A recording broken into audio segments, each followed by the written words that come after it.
Hello everybody, Sean here, and we are taking a look at Infiltrator boss fight in the Lords of the Fallen. And this is probably the first boss that will give you a significant challenge, as the bosses before this have mostly just been larger versions of your common knight enemies. This fella is very different and is very strange looking. But anyways, the boss has two phases, as you can see by his health bar. And the first phase is pretty straightforward. It's all melee attacks, so if you have heavy armor, if you have a shield that blocks 100% of melee damage, you're going to be fine.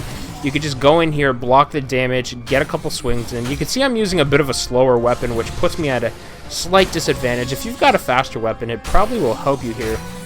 If you're a light armored character, or if you're a cleric, then you're going to want to be a little more careful. Obviously, you don't want to be as reckless as I'm being.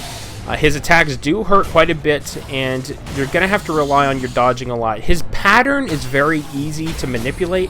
If you stand in front of him or kind of to the side, he does this 1, 2, 3 hit pattern, and it's right as the third hit comes down is when you want to close in on him or dodge towards and under him. You can also, because he's an elevated creature, you can walk under his legs, you can roll under his legs to get away from his forward-facing attacks.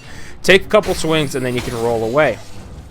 If you are a mage, and this is very important, if you're a character that relies heavily on magic, do not stand in the center of the arena by that blue pillar.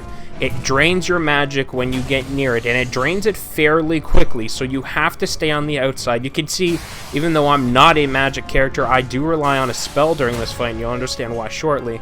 So you don't want to stand near the center of the battle arena. Now, when you do get to the second stage of the fight, the boss will gain 2 new attacks. One is a poison stinger attack, so if you stand directly in front of him, he's either going to do his 3-hit combo or the poison stinger attack. If that poison stinger hits you, you're pretty well toast. It is a ton of initial damage, and it's a very potent poison that lasts for about 15 to 20 seconds, and it takes a lot of health. On my character, who has a lot of health since I'm a warrior, it takes me from about full to below half. If you are a rogue or a cleric, it could be a one-hit kill, so be very cautious.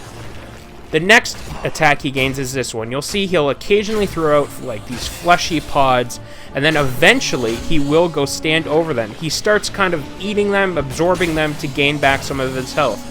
This mechanic is the most important one of all of the fights. There's the poison attack for those who are wondering what it looks like, and you'll see it again several times.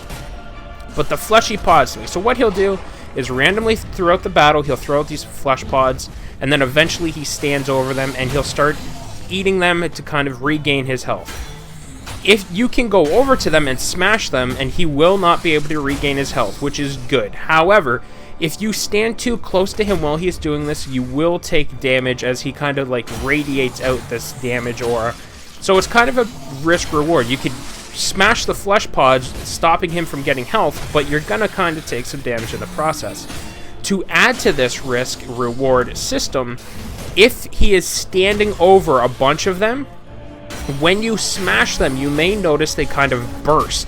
If he is standing over them when they burst, he takes a lot of damage. It's around 100 damage per burst.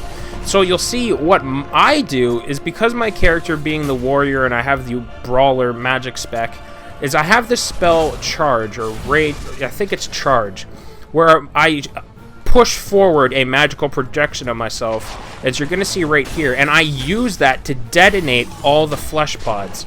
So you'll see here, he runs over, he starts laying a bunch of extra pods, and once he's done so, I wait, boom, I fire the charge, and you'll see his health bar just plummeted because a bunch of the flesh pods detonated beneath him. Not all of them, mind you, but most of them did detonate. So if you are a cleric or even a rogue, and you have some form of firing a projectile magic, highly suggest you do so.